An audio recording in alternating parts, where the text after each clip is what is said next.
Hello, everyone. Welcome to the Newsbrowse News broadcast. Global News reports that the Canadian Security and Intelligence Service, CSIS, has released its annual report, highlighting that combating and understanding violent extremism radicalization is becoming increasingly complex. The agency notes that secret and anonymous online radicalization poses a significant challenge, with violent extremism continuing to be a critical operational priority for Canada's national security. The report describes the landscape of ideologically motivated violent extremism as a salad bar of grievances, driven by diverse and often conflicting beliefs. Factors such as the proliferation of extremist content online, hybridized worldviews, and international events, including the Israel-Hamas war, contribute to more Canadians mobilizing to violence. CSIS observed an increase in religiously motivated violent extremism, a rise in both anti-Semitism and Islamophobia, and the emergence of nihilistic violent extremism, particularly among youth. Foreign interference and espionage by countries like China, India, Russia, Iran, and Pakistan also remain key concerns, with CSIS actively working to protect critical infrastructure, data, and democracy, including in the Arctic region. The Quebec government is set to introduce legislation in the coming days aimed at preventing domestic violence, according to the Canadian press. The proposed law, modeled after the United Kingdom's Clare's law, would grant individuals the right to inquire if their current or former intimate partner has a history of domestic violence. This move follows a significant public push, intensified by tragic cases like the murder of Gabi Renaud, and highlights the ongoing issue of femicides in the province, with 8 reported by April 10 this year. Domestic Security Minister Ian Lafreniere indicated the bill is nearing finalization and expressed hope for its swift adoption with cross-party support during the upcoming legislative session, which will last up to 5 weeks before the October provincial election.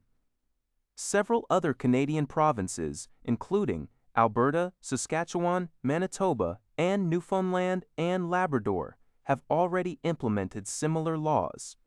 Premier Christine Frechette had previously committed to this legislation during her leadership campaign, alongside promises to boost resources for domestic violence shelters. A suspect in a stabbing incident in Toronto's St. Jamestown has died after falling from a balcony while attempting to flee the scene. CTV News reports. Police responded to reports of a stabbing near Bleecker and Wellesley Streets, finding one victim with stab wounds who was taken to hospital in serious but stable condition. While officers were attending to the victim, they were notified that the suspect was trying to escape. The suspect was then involved in an accident and was pronounced dead at the scene. Hours later, Ontario's police watchdog, the Special Investigations Unit, SIU, invoked its mandate to investigate the death of the 52-year-old man. The SIU stated that after officers conversed with the man through an apartment door, he fell from a balcony.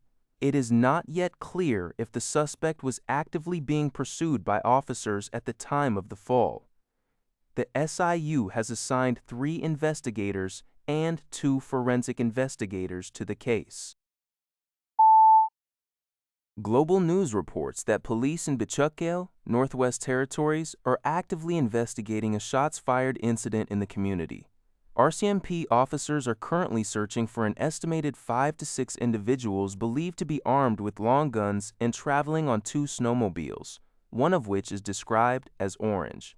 Authorities have confirmed that no injuries have been reported, and preliminary information suggests the incident was targeted. As a precautionary measure, residents of Behchokǫ have been instructed to shelter in place, stay away from windows and doors, and refrain from sharing police locations.